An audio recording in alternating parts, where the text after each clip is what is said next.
Thanks a lot, Lars. And thanks, Annie, Nicola, everyone, for arranging this on a very short notice. And again, it's a pleasure to be back here after almost 2 years. As you can see, this is my alma mater. I did my PhD here, graduated in 2024. Used to share an office with Lars. Did the PhD with Bob West in the data science lab. Okay, so I had planned some minor introduction, but I think I'll just skip some of this. The most relevant part, as I said, I was a PhD student here from 2018 to 2024. Now I am in Aarhus, or Aarhus, or Aarhus, however you want to pronounce it. I'm affiliated with the ALS Unit Copenhagen. I also am a fellow at the Copenhagen Center for Social Data Science, and I also work very closely with the Wikimedia Foundation. The goal of, or the overarching goal of our lab is to actually work on building efficient, reliable, and trustworthy AI systems that can sustainably reason over complex scientific information. Of course, there's a lot of buzzwords here, but I'll unpack all of this. You will see naturally how this comes up in the kind of works that we'll present. And we're really glad to be, sponsored, funded by the Novo Nordisk Foundation, which is this big, Novo Nordisk is this big company that works on bioinformatics, healthcare, public health, sustainability, Pioneer Center for AI, which is similar to EPFL AI Center, but in Copenhagen, also Pan-Danish Center. Yeah. And if you're looking for more buzzwords, I'm promising this is the last thing, last slide, which will say more buzzwords. But we focus primarily on human-centered and trustworthy AI. We don't work on AI safety. Trust is a very overloaded term. Whenever you say trust, people always think about AI safety, but we work mostly on reliability and trying to actually make sure that we can steer LLMs to reliably answer, reliably provide responses rather than focus on the safety part. We also do a bit on network science, graph machine learning, and causal inference. Okay, so today, as you might have seen in the long abstract, today we'll focus primarily on reliable LLM reasoning, and I'll present a story which spans 3 or 4 projects that we have done over the past 1.5 years, mostly with Lars and also my PhD student Nyarkos, who's still working on his nearest submissions. So I'll present a coordinated agentic framework that allows us to improve reasoning abilities of language models with a cute trick. We call it fleet of agents. It also provide a benchmark and a framework that allows you to measure or properly evaluate the reasoning abilities of language models. So as we say, scientific evaluation or scientific reporting has actually gone really, has taken a hit with the rise of LLMs. So we are there to kind of set things right on that front. And I'll present a system that allows us to, efficiently deploy and also infer or conduct inference with LLMs, right? Which making it cheaper and also reducing your carbon footprint if you are serving your LLMs yourself. Okay, so we all know, this is a slide that deserves some space, but we all know LLMs are ubiquitous in the world today, from conversational assistants like ChatGPT and Copilot to answer engines like Perplexity that can answer our questions more reliably, or to agents that can actually navigate the web or even shop for us, agents that can play games like Minecraft, and something that we all love here, agents that can help us code, right? So LLMs are really everywhere. But what, in my opinion, what makes them so interesting or so promising so that they can touch so many different application areas is reasoning, right? And this has been the core of AI since its inception, right? So I'll just go back a bit in time, right? From Aristotle's syllogisms to Turing's logic machines to today's transformers, right? Reasoning has literally been at the core of AI since its birth. We got really excited when ChatGPT broke the Turing test, right? Literally, this is, the headline said the race is on for new ways to assess AI, right? But people were still not happy, as we always are, right? That's why I love scientists, because we literally want to always push the frontiers every time. And the people were like, okay, yeah, what can they not do, right? And they cannot solve simple visual logic puzzles. And this was just to be said, right? And this is still late last year, or in the summers of last year, where people really got crazy about, okay, can we do more? Can we solve mathematical problems? Can we solve university grade math? Can we solve actual scientific questions, right? And then DeepMind and OpenAI actually came up with these models that can literally, we all know about the performance of in the IOI, right? The gold medals that people were so crazy about, at least in the summers last year. And this has been, this field has been progressing so fast, right? So I was, this was my fanboy moment. I was at Heidelberg in the Heidelberg Laureate Forum last fall in September, where it's like an event where, in computer science and math, right, we don't have Nobel Prizes, right? So it's equivalent of that, right? Where people who are laureates are actually either winners of, Turing Awards or Computing Prize from ACM or Fields Medals, right? So there are these kind of people who come to these events, and this is Sanjeev Arora, who's a professor at Princeton. We are not related. Uh, but so he was giving this talk about literally superhuman AI intelligence, right? And he mentioned that, there's a lot of also buzz around automatic theorem proving, right? So can models actually just literally solve math? Literally, that's what people are after. And this literally just shows that the speed at which models are evolving, right? And we are trying to actually really push the frontiers of reasoning. So with that, nice pitch, let's take a step back and let's try to understand, quick show of hands. Who thinks task one here is reasoning? Where we ask, Paris is the capital of blank. Okay, who thinks? Kind of, okay. Little bit. Yeah, and who thinks task two will be, can be thought of more as a reason? Okay, great. So basically, why do we have this difference of, so task one is more like, you can actually solve this if you have this knowledge, right? If you have this information somewhere stored in your brain or in your knowledge base, right? But task two requires to synthesize new information, right? So synthesize new knowledge, new information, new conclusions from facts that are already provided in the question, right? So this is how at least I would define reasoning for the remainder of this task. Good. So a big, quick walk through time, how all this started, right? So basically, of course, it started much before that, but I'm just going to give you how it started from 2019 or 2020 and where we are today, right? So with the rise of these transformer models, right, people were really excited about probing these models or, looking at what we now know as prompting, right? People started with, okay, can we ask a question, right? And the, questions like Roger has 5 tennis balls. He buys 2 more cans of tennis balls. Each can has 3 tennis balls. How many tennis balls does he have now, right? And the answer was 11. So this is an exam question and a demonstration that was provided to an LLM. And then you ask another question and the LLM can provide an answer, right? But in this case, the answer was wrong. And then people started looking into what can we do to make this better. We have all heard of the seminal paper.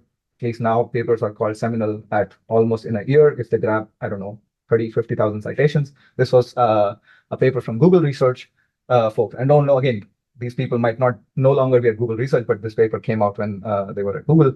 And so this was chain of thought prompting. Again, it's about, can we break down the problems in a way that, how we actually approach, like how humans actually approach problems, right? So can we look at a particular task, break it down into smaller subproblems, and then try to solve each of them, synthesize the answer from that, right? And this is exactly what's happening here.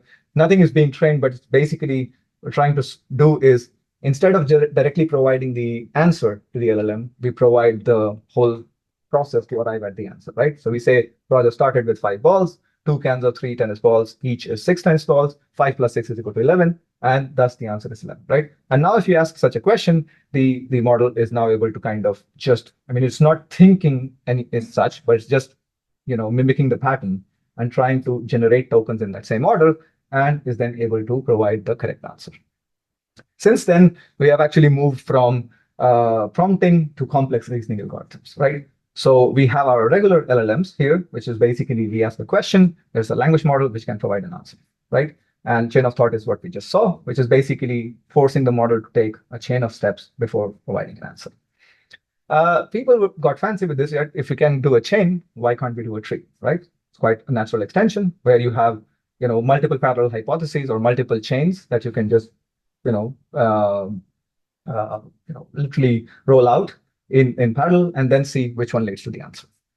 Then, okay, if you can do a tree, you can also do a graph where you can think about, okay, can you merge states together? Can you actually, synthesize information from states together and then compose these states together and create new ones as the reasoning process evolves. And then there were also fancier methods where you looked at, more Monte Carlo tree search or, more stochastic ways of exploring the search tree. This, then it's also evolved, right? I'm just going to quickly speed run through these things, right? Okay, there were many prompting strategies, which looked at how to kind of, we can do some nice wrappers on top of an LLM so that we can actually make them reason better, right? Then, we will move to these models, what we call as reasoning LLMs or large reasoning models, LRMs, whatever the term is that you prefer. But overall, the fact was, can we bake this process directly into the LLM, right? So this previously, the chain of thought process was, okay, you kind of elicit this chain of thought by guiding the model through prompting to perform, to respond in that manner. But this was actually, can you simply not bake this process directly using post-training or reinforcement learning, which is what we also call as, with the process as alignment, right? There are so many ways people refer to this, but can you just bake this process directly into the language model, right? So what was done is that you kind of fine-tune or these models with this objectives of, okay, you provide the chain of thought traces already to the model, and then the model can actually just answer in that method naturally without having any specific ways of prompting. Why was this done? Because, there was this, like on the left, the plot that you see was quite common, right? This is why we started investing more and more into large language models, right? So why we say scale was important, because, people observed that if you give more compute at train time, if you have larger models, you have larger training time, you can just, improve the performance of these models. But what was actually quite interesting to also observe is that with the plot on the right, which actually shows that you get more bang for your buck if you actually provide compute at test time, which is where people started looking into, why should we need these large reasoning models? Because by baking this chain of thought process directly into the reasoning model, we're trying to actually the model to just generate more tokens, you're giving more compute to the model, and it's actually improving its performance. So let's just break this down what I just said, right? So your standard large language model will ask a question, it will just spit out an answer, right? Your reasoning large language model or a large reasoning model can operate in different ways. It can directly give you an answer with 1 token. It can actually generate 6 tokens, which will say, okay, adding 3 and 2 gives 5. Or it can just go as extreme as 3 plus 1 is equal to 4, comma, 4 plus 1 is equal to 5. The total is 5, right? So these are 3 different ways in which it can operate. And what's happening here is that as we go from the top to the bottom, we have more and more tokens, which means that we have more compute at test time, which means that we have given the model more time to think, right? That's why I put it in quote, and eventually it leads to better performance. Well, we said, okay, we started this journey with, I took you through time in a way, okay, where we started with prompting. Now we have reasoning models, seems to be the problem is solved, right? And this is the first time I'm giving this talk on a Friday, so this is the first time this works really well. So, and if you don't know this reference, this is from Seinfeld. Again, people who are as old as some of us here in the room who, if you watch sitcoms, this was the sitcom which was more relevant for people who are as old as me. Some of you, it could be Friends or it could be Big Bang Theory, but this is from, from the 80s, 90s. Yeah. Okay.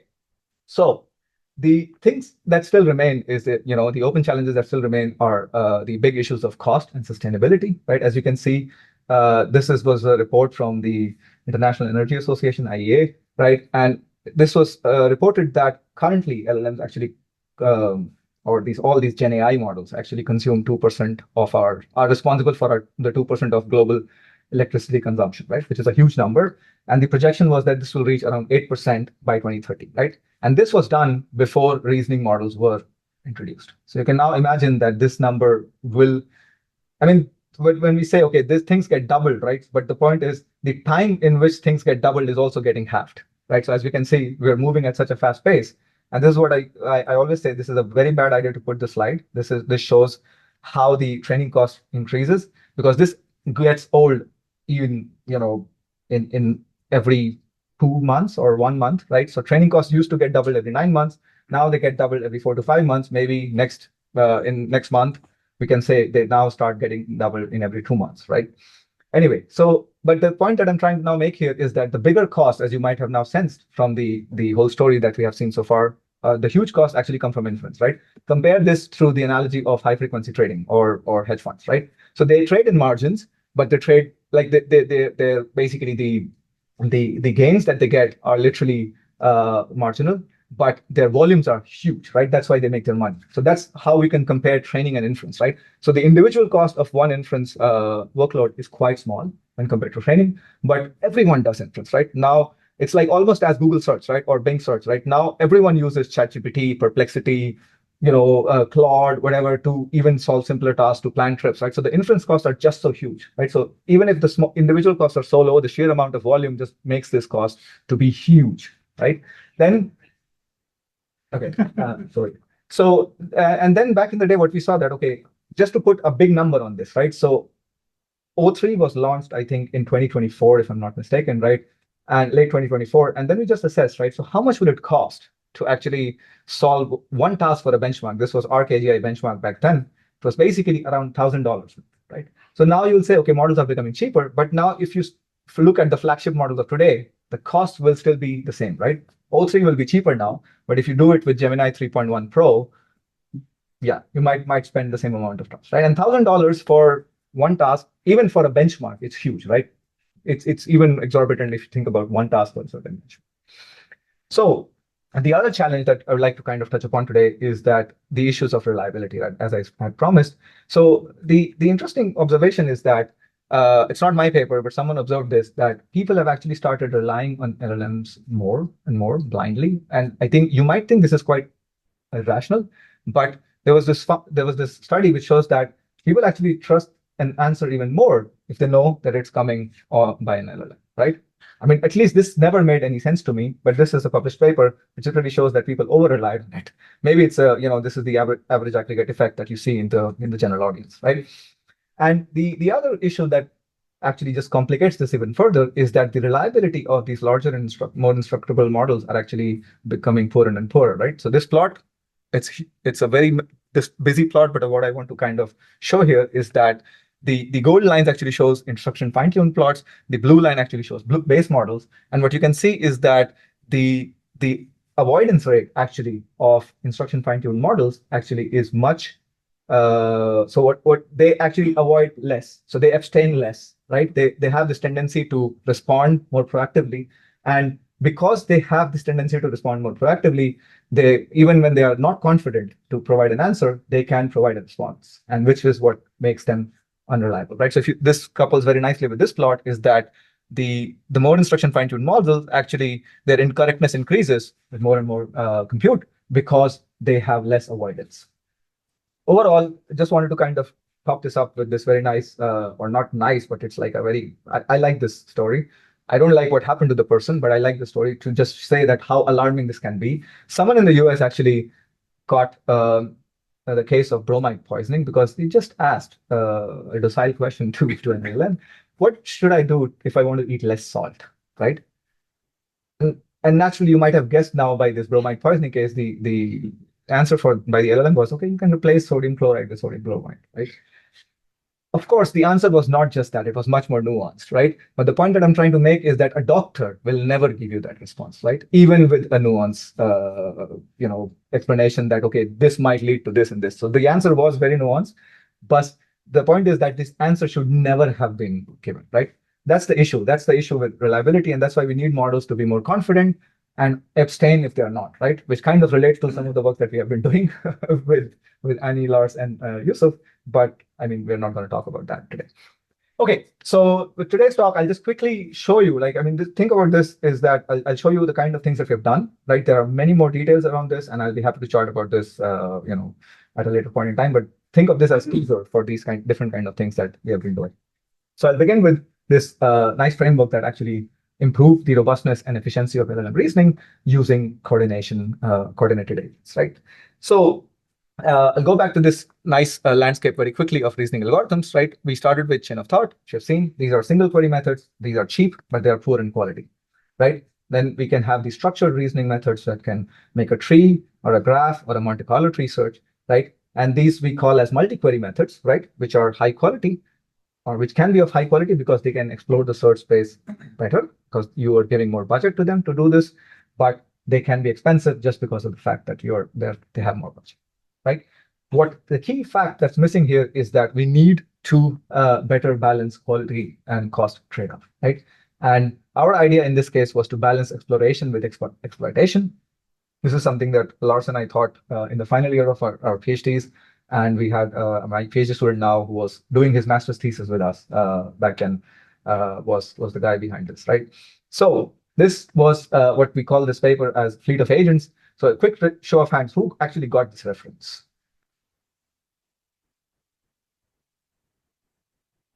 Lars, you're out because you already know. Anyone else? Does this figure rings a bell? Take a while. Working on publicity. Like the metrics. Exactly, right? Matrix. Folks at ICML, right? The Gen Z or Gen Alpha, whatever you call it, right? They said it's Men in Black. I was like, no, you really need to kind of educate yourself on your movies, right? So this is from Matrix Part 2, where the agent there was the agent Smith was the bad guy, right? Here our agents are good, but the agent was the bad guy there, and he was basically on the spree of cloning everyone, right? So the thing is that it says me when he clones someone, and the clone agent then say me too, right? And basically this is somewhat in the way in which our framework works. We actually improve how LLMs reason, but what happens is that we actually, just like a tree, but we are not tied to a tree structure, right? Because it's a more exploratory search algorithm. But just like a tree, let's say you have multiple parallel hypotheses in this GIF or GIF, however you like to pronounce it.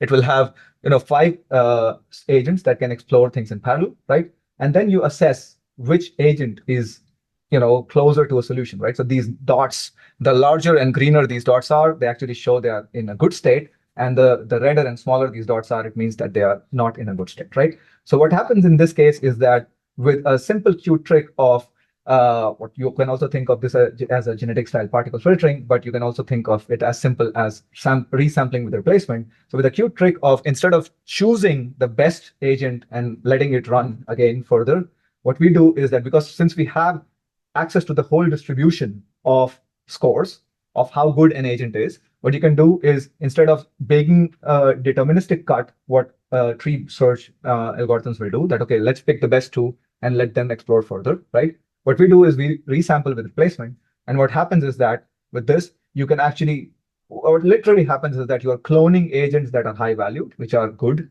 in good states, right? And you are pruning away agents that are not good, right? So what you're doing is you're giving more chance for agents that are in, have higher chance of exploring the solution to reach the solution, and agents that are not have a higher chance, you just prune them out, right? So this is how this algorithm works.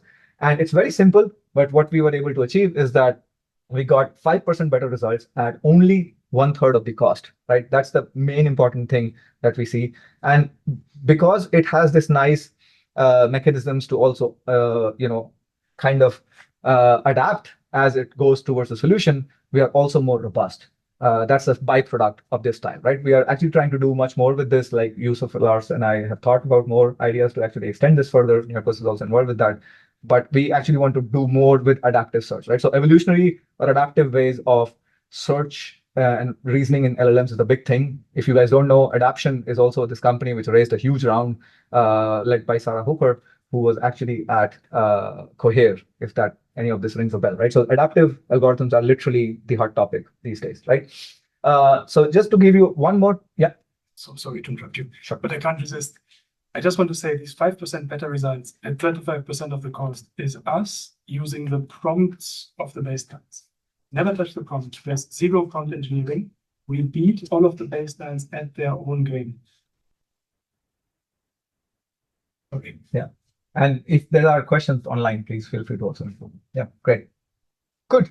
So the other thing that we wanted to show is that not only it actually improves reasoning as such, but it also allows models that are smaller, right? So this plot literally shows this. If you see the dark orange bars, which actually shows 11 billion with fleet of agents, and then a 90 billion model with fleet of agents, which is a dark green bar, what you can see is that we actually can outperform a larger model, which is which doesn't use fleet of agents. And overall, it just says that this enables smaller models to actually obtain comparable or even better performance than larger ones, right? And the other thing, this is literally the poster child of this paper, right? So you see This is all our figure 1. I'm really a big fan of this figure. It just shows that we actually achieve the best cost quality trade-off, right? Which is like fleet of agents is the blue line at the top.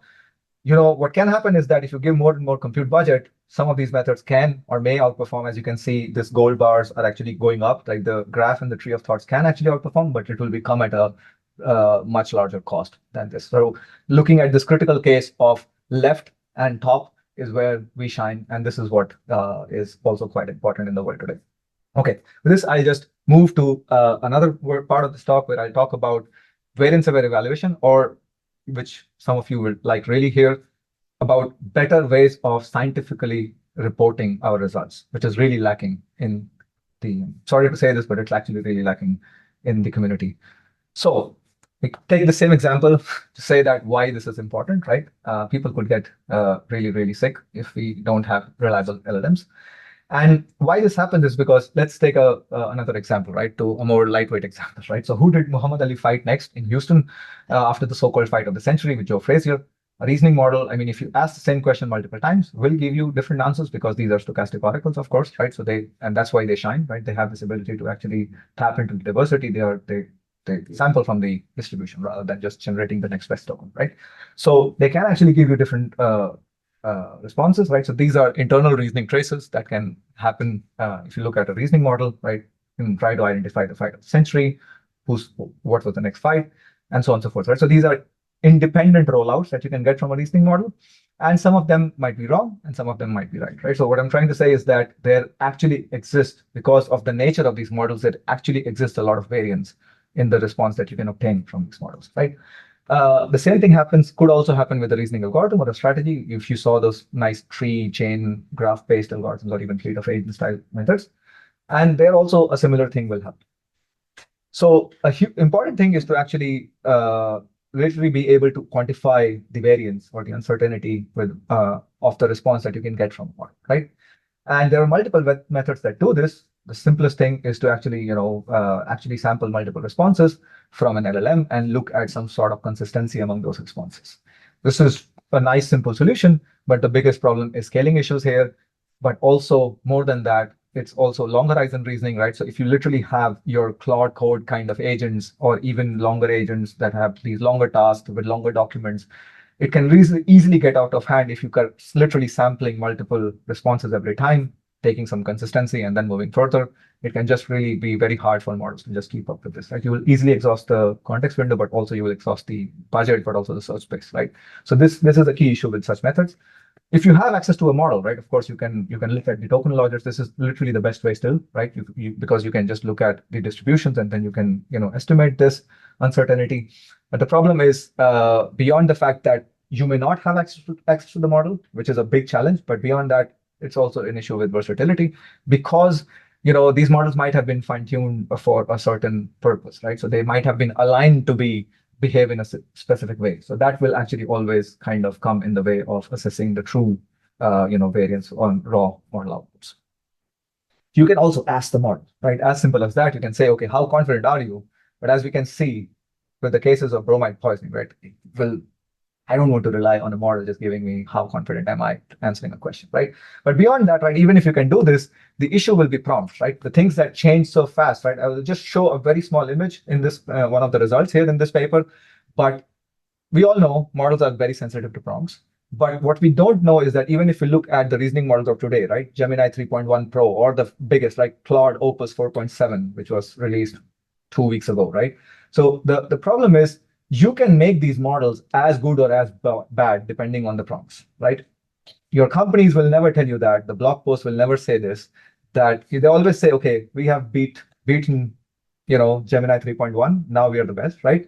But prompts are really, really bad. And this is what we also found with this methods of just asking the model to tell confidence, right? You can just make them, or like you can be an adversary and make them really be bad, right? So that's an issue. So what do? We actually made ReasonBench, right? And we just resorted to the oldest trick in the game, right? Simply repeat experiment multiple times, which everyone should have been doing. We used to do that before the rise of LLMs, right? And rightly so, because of the rising costs, we have stopped doing that. But that doesn't mean that we just started reporting results and start showing papers by 1 run or 3 and just use the best This is what mostly is done, right? Pass at K is a metric that I hate, right? Which is something just shows deceptively wrong performance numbers, right? And we are also quite sensitive about the cost. So what we did is we used our response caching powered experimentation framework that we have built in-house to actually support this. And we actually built a reasoning agentic AI library, which is designed to be in modular, which you can extend for your own use cases. But we are also happy to add, if you have a specific, benchmark or a use case that you want to explore, we are also happy to. It's designed to be very, very modular, so it can be done quite fast. Okay, so what we did was we took all these methods that I, kind of gave you a nice introduction for, like single-step methods, iterative methods, which can actually do this self-improvement, if you've heard this term, right? So this feedback loops where you can just tell the model, okay, you went wrong here, you give a feedback, the model improves again, and this kind of models. Also structured reasoning, which we saw a lot in the previous parts, and we actually looked at different types of benchmarks. So, right, the design was to make sure that we can handle different types of tasks from math to question answering. And these are not simple question answering tasks. We also looked at scientific bench, which is like SciBench, which looks at natural sciences questions like physics, chemistry, maths, and also the humanities last exam, which is kind of a very tough benchmark still. We also looked into code and creativity. Right now, we are also trying to, with Bogdan, we are trying to see if we can add these medical benchmarks, right, to this. And this is a project that's underway. But then soon we will, look into more medical data that we can, add to this and get a better idea, right? And this is just a small list of models. Now we have actually 10 different base models and 15 different reasoning models that we support with this. But we looked into open source, closed source, small models, big models. We looked at all types of models to in the study, right? And we repeated all our experiments 10 times. This is an ongoing process. Now we have 30 runs almost for all the methods, and our goal is to go up to 50 so that we can actually do a reliable confidence estimate. So results that what we were waiting for, right, for so far, right? So nothing too fancy here, I would say, but the thing that you should look at is that now we have confidence intervals, right? Literally, we have 95% confidence intervals with which you can literally assess whether an improvement is statistically significant or not, right? This is the power that this benchmarking gives you, right? Again, there is nothing, there's no bias here, or there's no malpractice. Fleet of agents literally shine really well. We were able to actually achieve the best one, and input-output did not perform that well. Something that was interesting, right, which we looked at is, can we look at the deviation, right? So what this number shows is the deviation of each run from its mean, right? So while the first shows you an average and a 95% confidence interval, this also actually shows you how large can be the extremes or the outliers of the distribution, right? So this is kind of your box plot, but wrapped around in a nice metric, right? And here what we can see is that while methods like this, the orange or gold actually shows the worst in this, and the blue shows the best, right? So what you can see that methods like chain of thought self-consistency, which are quite good, has a very tight confidence interval, can have a huge run deviation, which means that its outliers are actually more extreme than the 95% of the distribution. And something that we also observed, it's interesting to see, we also looked at the cost. If you contrast the third row, which is chain of thought self-consistency, it actually has the worst run deviation, but it has the best run deviation in terms of the cost. So in terms of cost, it's not an outlier in that perspective.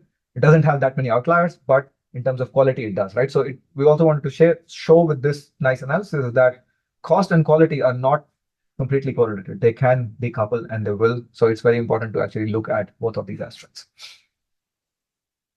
Things become more interesting when we also look at reasoning models. So we actually, what we found is that the same factors that you can observe, but this actually now shows where rankings can flip once you have confidence intervals, right? So as you can see, this is one example. There are many that you can find in this table if you look hard at it.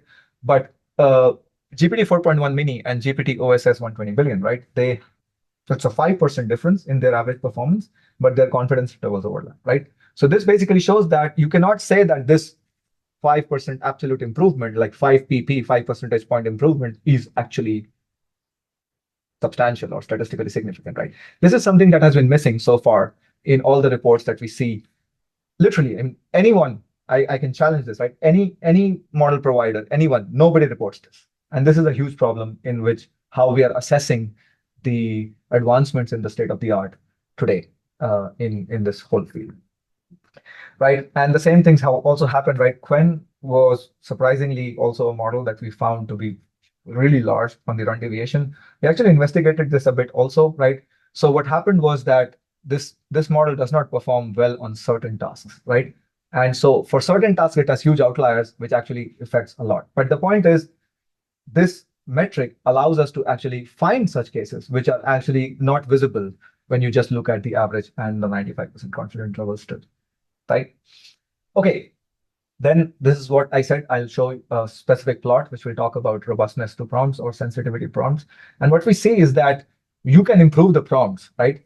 And this is like, we feel, okay, the original prompts are more realistic ways to compare this, but you can improve prompts, which will improve how the models actually spit out their responses so that you can parse things better. It can actually, something as simple as parsing the output of a model can really make a huge difference in terms of the accuracy, right? So I'm saying there are so many different sources of errors, but you can actually just improve the performance of these methods by having some improved ways of prompting, right? And this is just one way. We just tried multiple prompts, but this is not, as principled as, like, we did not have a LP solver that will search for best prompts, but is something that can be done, right? But a surprising finding here is that while prompt refinements actually improve the quality, they do not end up improving the stability or the confidence intervals or the variance of these models, right? Which is a very interesting finding that we can take away from this analysis.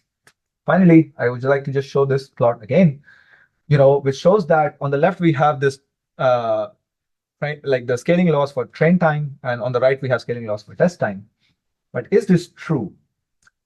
Again, if you see the difference between now right plot and now left plot, what you can see that on the right plot we say that, okay, the performance improves. It's a very nice slope as well. It shows that you get a lot, but there are no confidence intervals, right? On the left, what we did is that we took three models that can do some sort of reasoning, and that they are called reasoning or thinking models that have exposed this parameter of thinking effort. And we actually varied that thinking effort. And we again had these multiple runs. What you can observe here, right, is that the key thing that we take away is that once you add confidence intervals to the equation, you can say that the improvements that you get from increasing reasoning effort is not monotonic, and in many cases not statistically significant, right? Which basically again reveals an important limitation in the current evaluation, or even the current prevalence in the community, that we feel, okay, yeah, test time scaling works, but it never always works, right? It works for certain tasks, but it doesn't work for more tasks, right? So this is the only thing that we're trying to say, is that it's important to actually report your results more consciously and also cautiously, right? So that you don't lead to any misinformation or disinformation in this setup. Okay, and this is like a nice summary if you want to take away with this. Like, we saw the run deviation, but this is a visual interpretation of that run deviation metric, where we just lay out all the reasoning models and strategies. It's kind of a summary picture, as you can think of this. Because it's a relative deviation from the average, that's why you see the average is at 0, right? So it centers around 0, but you can just see how large is the variance, right? As you can see, the box plots, there are many outliers. The whiskers are also quite large, right? So it just shows that there is a huge amount of variance in these models, and we should not rely on single run or even 2 or 3 run accuracies, and we should just do better reporting. As I said, right, we have this library that can be used for this, that we have developed, that you can also add your benchmarks to, or your reasoning methods or models to. In our opinion, that really provides a broad coverage. We have fair prompts because we don't do any sort of prompt tuning just to kind of get better numbers. It's efficient, it's like extensible, and it's based on first principles, right? We really went back to the drawing board, think about UML class diagrams, try to see how can we just really split up these, how can we design this library so that it becomes easy for anyone to adopt, right? So this is built for open source adoption and contribution. This is also available at this nice website, reasonbench.github.io. And if you want, you can have a look at the code and also the website. Now I see that I have, we are at 11:15. We've done 2 parts. Also, we started 5-10 minutes late. If you want, we can just open the floor for questions, or if you want, I can just give you a quick sneak peek of the last part as well. I like to assess the room, what they want. Feeling. Okay. Okay. Yes. Good. So then also okay for online? Okay, good. Okay, so enabling sustainable deployment, right? So, or lean inference, right? So I'll not take more time here. I'll just quickly give you the message, right? So as I said, right, we recap this slide. Most costs come from inference.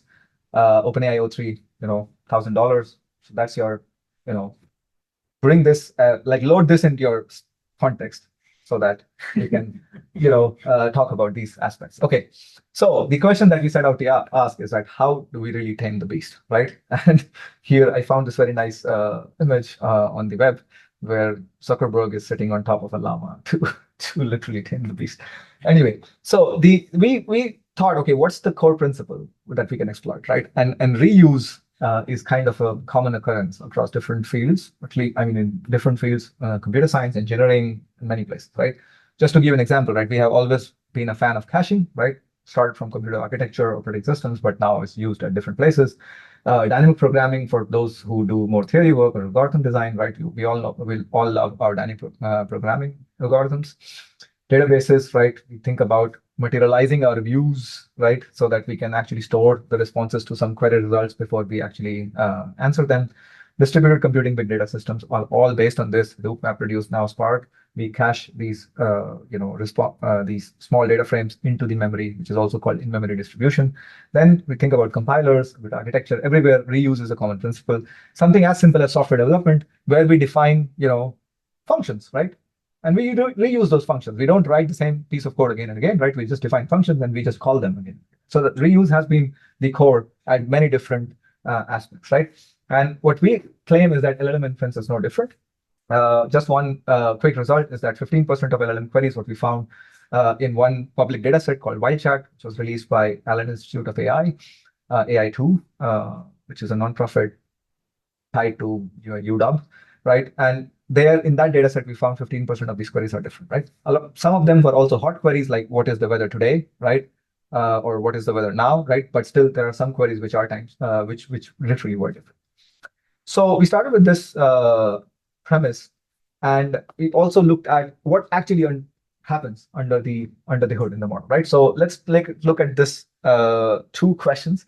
I know many people are smiling. So who is older, President Trump or Biden? And the second question is President Trump fit to hold office, right? We all know the answer to this question, but okay, let's not go into those details, right? So the point is, these are 2 different questions. So the point I'm trying to make is that even though the original questions were not duplication can happen, right? So how will an LLM solve this? Okay, we will look at different rollouts, right? So these are, again, independent rollouts. The first step, let's say on the left, was to actually look up Biden's age. The answer was 82. Then on the right, you can actually have different other factors to actually look for eligibility. There could be age, citizenship, residency, among others, right? And some point in time, right, when both of these models will arrive at the state where they have to actually query Trump's age, right? Which basically is a state that is shared across both of these questions. So the example is, of course, just anecdotal, but what we want to show here is that even while beginning with different questions, the intermediate states of an LLM could lead to the same query, right?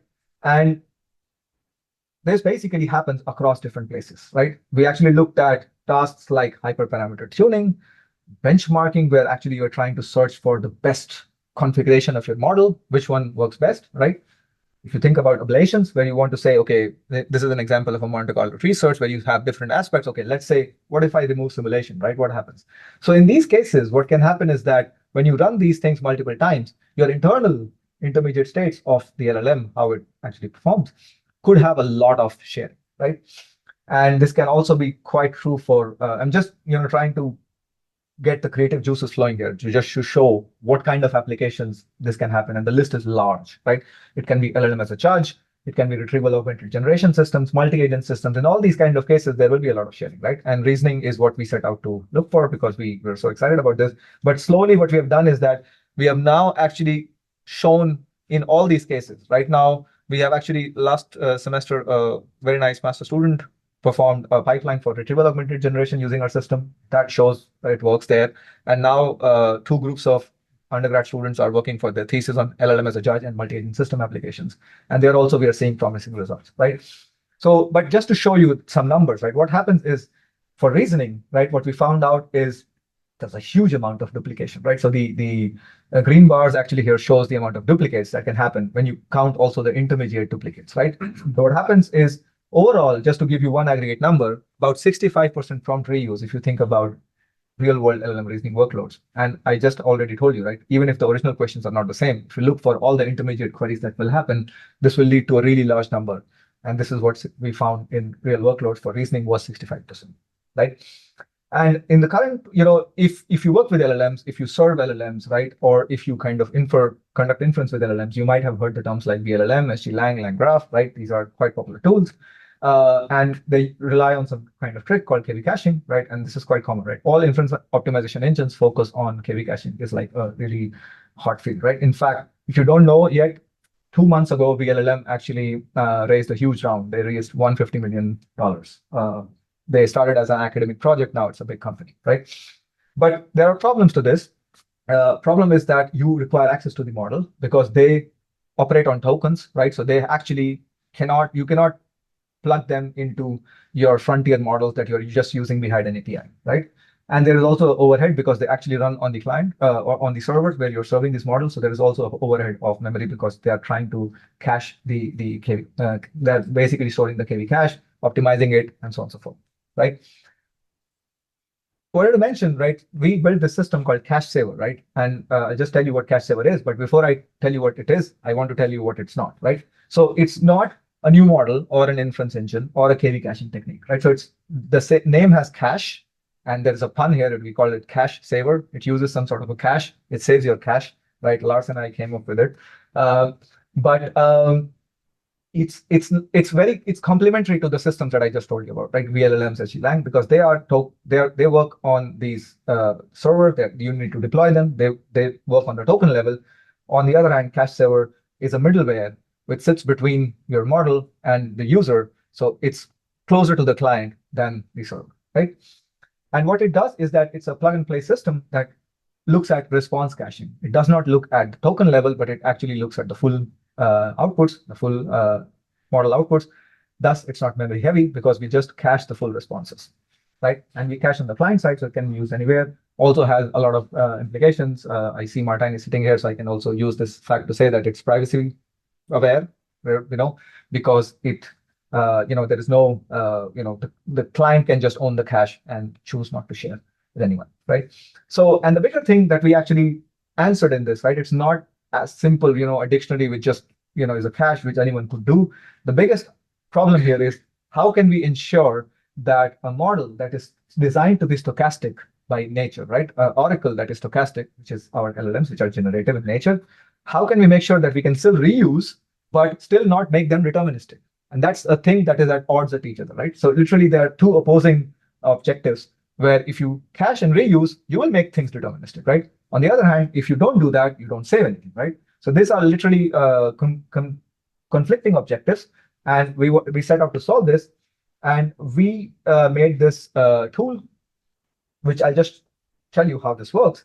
So think about a random number generator, right?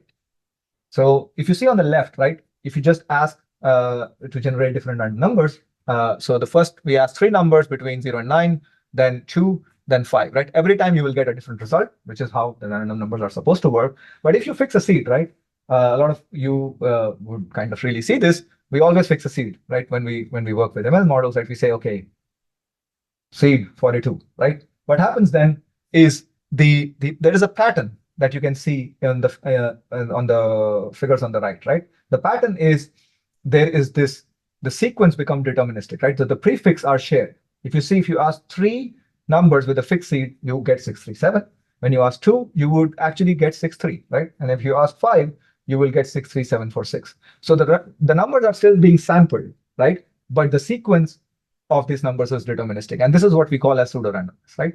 This is kind of seen as somehow a bug in some cases, but it's also a feature in some cases, right? Because we are not letting go of the stochasticity, but we are somehow trying to bring some methods to the madness, as I would say, right? And so how this works is that our system also works exactly like this. So the same thing, if you ask a question, on the left, you have some random question. Give me the best city, and then you have 3, 2, and 5. You will get different responses. And this is a huge problem in LLM inference, because this is something that I stole from a blog post from Thinking Machines, where we say defeating non-determinism in LLM inference is a big challenge, right? And it's even more painful when we work on the inference side with LLMs. You can do this when you are literally going at a very low level, when you can actually hacking the CUDA kernels. So you can make LLMs reproducible, but you will have to do a lot. You will never be able to do it with API-based models, right? And we have actually given you, the system gives you a single line change to your existing code base, where you just wrap around your favorite API call, or even the local LLM call if you're serving on that. Just wrap around CacheSaver, and then boom, that works, right? And as you can see, now the same behavior will be seen as we saw for the random number generator. On the right, we see, okay, when we ask 3 questions, we get Aarhus, Paris, Shanghai. When we ask 2, we get Aarhus and Paris. And when we ask 5, we get Aarhus, Paris, Shanghai, Rome, and Tokyo, right? So if you can see, we are somehow brought the power of seeding or pseudo-randomness to LLM inference. And this is where this shines. I'll skip some of this part, but I just want to show you what happens with this, right? Again, the focus is not in the plot. The focus is that if you use this, any of your LLM inference workloads with and without CacheSaver, the quality remains statistically indistinguishable, which is what we see in this bar plots. We're going to see, because the confidence intervals overlap of the performance. It's a smoke test to show that the quality is no different. And the bigger thing is that we were able to save 25% of the cost on average, 35% carbon savings if you literally serve these models yourself. If you use RCP or the ALF cluster for that, we will save our energy bills. And if you use all these frontier models, we'll save our OpenAI bills or Claude bills, right? And in some cases, we can also get up to 5 times savings in scenarios, right? And this is a plot that I really like, which apparently Niarchos doesn't like, and he never shows that, but I will show it. Because here, what I want to see is that if you use existing optimizations versus CacheSaver, right? This literally shows the complementarity of the sources of optimization, right? With existing optimization engines, we can actually, there is almost no improvement whatsoever. But when we use CacheSaver, we get a lot. But when we use both, we still, you can see that they're almost sums of each other, right? Which basically says that they do not compete or conflict with each other. That's the biggest thing that I want to take away from this plot, right? They can literally work in tandem with your VLLMs or your SGLangs. So you're not supposed to change any of the optimizations that you have, but rather you can just use this on top of those and you will still win, right? And some of our friends tried this system in their own use cases. And then just, this is more like a sales pitch, where they actually found, to save around $300. This is an experiment for generating text to SQL or natural language to SQL code. And they found a speed up of 20 times in their whole pipeline. This is the master student that I told you about, built these RAG pipelines. And there also we saw savings of around $40, which is around 33% savings in cost, but also speed up of 10 times in running these experiments, right? And this is as simple as pip install CacheSaver and a one-line change, where on the left you see you just use your own wrapper, and on the right you just wrap it around with CacheSaver, and it works, right? Overall, this is again available at cachesaver.github.io. If you want to access this,